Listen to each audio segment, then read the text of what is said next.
Bem-vindos ao ambiente de estudos do Mediaula. Vocês já tiveram a aula de evolução do sistema de saúde brasileiro, a aula de princípios do SUS, que está dentro dessa lei orgânica 8080, só que eu dividi, porque princípios do SUS cai pra caramba, e eu separei o resto da aula de lei orgânica da saúde para essa aula que é a segunda aula de SUS, ok?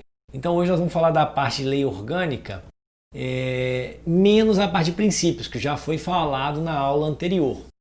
Antes de iniciar na lei 8080, eu só vou lembrar para você, deve estar aparecendo na lateral para você, a lei 8142, tá? Que é uma outra aula que a gente vai ter, que fala da transferência de recursos, da participação popular, da parte de conselhos e conferências, que cai pra caramba também, tá? Então hoje tá aparecendo o quadrinho aí, a lei 8080 de 1980, só para fazer uma recapitulada. Teve a Constituição de 1988, aí a gente teve a lei 8080, que foi a que criou o SUS, é a lei orgânica da saúde. Ela é dividida, igual você pode observar na tela, em 5 títulos, tá? Dentro desses títulos, o título 2, o título 1, disposições gerais, vamos falar aqui, é coisa básica, tipo assim, a saúde é direito do cidadão, o Estado tem que prover saúde para todo mundo, é aquela parte, não estou falando dos princípios, mas é a parte do sonho, né? Na hora que criaram o SUS. A parte de disposições gerais, do título 2, tá? Ela tem 8 capítulos, sendo que os principais objetivos e atribuições de cada, do SUS, e depois as competências e atribuições de cada um dos entes, o nacional, o estadual e o municipal. Então esses entes têm as suas atribuições. Título 3, os serviços privados de assistência à saúde. Esse aqui a gente mata com uma frase, ou seja, os serviços privados podem participar, tá, do Sistema Único de Saúde. E a parte de financiamento, que tem uma aula específica sobre financiamento, porque a Lei Orgânica da Saúde fala muito pouco sobre financiamento. A gente vai discutir outras coisas sobre financiamento que cai na prova, mas eu vou dar só uma pincelada aqui sobre a lei orgânica. No título 2, que está aparecendo aqui para você um quadrinho, esse título 2 a gente tem 8 capítulos, né? Esses capítulos 5, 6, 7 e 8 que falam da atenção à saúde indígena, do atendimento à internação domiciliar, trabalho de parto, novas tecnologias, isso não é tão importante, é pouco cobrado. Tem na apostila? Tem. Tem na lei orgânica? Tem. Você acha, o que você recomenda? Se você tiver com tempo, né? Não é sem tempo, com tempo, quiser dar uma lida inteira na lei orgânica da saúde, qualquer Google que você colocar aí, você vai encontrar, é bacana, só para você ter uma noção geral. Mas eu te falo que o que eu estou te dando na aula e o que eu estou te dando no texto das apostilas, você mata a grande maioria das questões sobre isso. Então, objetivos e atribuições. Como a gente fala, quando a gente fala de objetivos e atribuições, é objetivos e atribuição do SUS. O que o SUS tem que fazer? O que ele tem que cuidar? Então, quando foi criado a Lei Orgânica da Saúde, as pessoas, né, os notáveis que criaram lá no passado, eles estavam pensando o que a gente tem que fazer, o que o SUS tem que prover, o que ele tem que fazer. O verde, o capítulo 2, princípios e diretrizes, a gente já discutiu na aula, então ele está fora daqui, pra você ver a importância dele.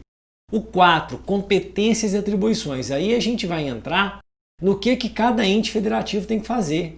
O que é responsabilidade para o município, o que é responsabilidade para o Estado, o que é responsabilidade nacional.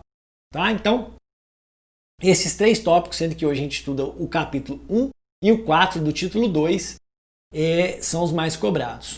Eu estou colocando aqui, então, não confunda o capítulo 1 e o capítulo 4. Muita gente chega e confunde. Uma coisa é objetivos e atribuições. Tá? Outra coisa é competências e atribuições das 3 esferas. Uma coisa é objetivos, outra é competência. Então a palavra mais importante aqui é competência. Na hora que eu falo desse capítulo 1, você observa aqui disposição preliminar, título 2, capítulo 1, objetivos e atribuições. Na hora que a gente fala essa frase, você tem que traduzir ela para quê? O que o SUS deve fazer? O SUS tem que cuidar da vigilância epidemiológica, da sanitária, tem que cuidar de parte de saúde do trabalhador, tem que cuidar de saúde alimentar, tem que cuidar de farmácia, né, de medicamentos. Então tudo isso são coisas que a gente tem. O que o SUS deve fazer? Isso é o termo objetivos e atribuições. A outra coisa é o que esses mesmos itens são competência de quem? Quem vai cuidar de executar ali a parte de banco de sangue, por exemplo? Quem que vai cuidar de portos e aeroportos? São itens que discutiremos ao longo de hoje. Então, primeira pergunta, vigilância sanitária. O que é vigilância sanitária? São aqueles fiscais que vão lá ver se a sua clínica está ok, ver se o açougue está ok, ver se a padaria está ok, se ela tem que ser interditada. Isso está incorporado na Lei Orgânica da Saúde. Então é um dos objetivos da Lei Orgânica da Saúde, cuidar da vigilância sanitária. Aqui eu não estou discutindo então ainda a competência. Quem que executa e quem que planeja a vigilância sanitária no Brasil? Não estou discutindo. Isso vai entrar no capítulo 4. Tá? Vigilância epidemiológica. Na hora que eu falo de vigilância epidemiológica, para você não esquecer em prova, é a parte de dengue. Eu gosto do exemplo de dengue. São as ACS lá que vão olhar lá se está tendo tudo direitinho com a dengue. Se algumas são os acompanhamentos das doenças. Aqui, de novo, eu não estou falando da competência, eu estou falando que isso encontra-se dentro de um dos objetivos do SUS. Na hora que criou o SUS, colocou debaixo do guarda-chuva do SUS a vigilância epidemiológica. Saúde do trabalhador, sim. As doenças da saúde do trabalhador, como que está o ambiente de trabalho da saúde do trabalhador, como que está ali o controle daquele ambiente, de como que são as doenças que estão acontecendo. E tem algumas pegadinhas. Por exemplo, o SUS é responsável por pagar benefício para o trabalhador? Isso é pegadinha clássica. O SUS é responsável por pagar prótese para o trabalhador que teve um acidente de trabalho? A gente vai discutir isso hoje. Olha a questão de 2018. Considerando a Lei 8.080, que dispõe sobre as condições para a promoção, proteção e recuperação da saúde e também da organização e funcionamento dos serviços correspondentes, é correto afirmar que constitui atividade do Sistema Único de Saúde. Então esse termo, olha para mim aqui, produção, esse termo é muito bacana. Olha aqui, constitui atividade. Nós não estamos falando de competência ainda não. Olha lá, aprovação da instalação de uma nova empresa. Gente, isso não é questão do SUS. Avaliação da incapacidade de trabalho sem INSS, é o médico lá, o perito. Fiscalização do pagamento de adicionais, gente, isso era a parte do antigo Ministério do Trabalho, né, que agora é Secretaria do Trabalho. Agora, participação na fiscalização e controle dos serviços de saúde do trabalhador nas instituições e empresas públicas e privadas, ok. Relacionado com fiscalização e acompanhamento de saúde do trabalhador. Então, é assim que vai ser cobrada a sua prova. Isso é frase da Lei Orgânica da Saúde, mas eu quero que você aprenda sem precisar decorar. Mais uma. A gente já falou de epidemiológica, saúde do trabalhador, sanitária.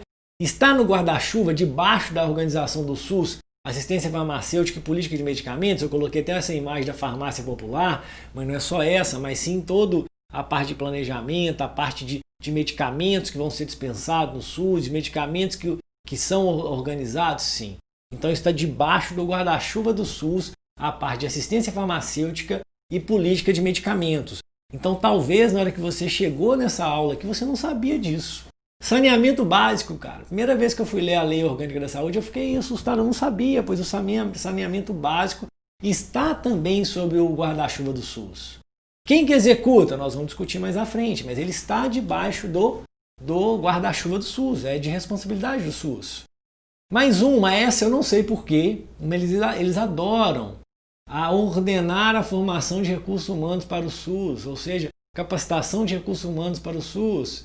Então isso também está sobre o guarda-chuva do SUS. O SUS é responsável por essa organização. Pessoal, finalizamos então essa aula de Lei Orgânica da Saúde, de SUS. Tem mais aula de SUS, igual eu falei para vocês, está caindo pra caramba. Muito obrigado.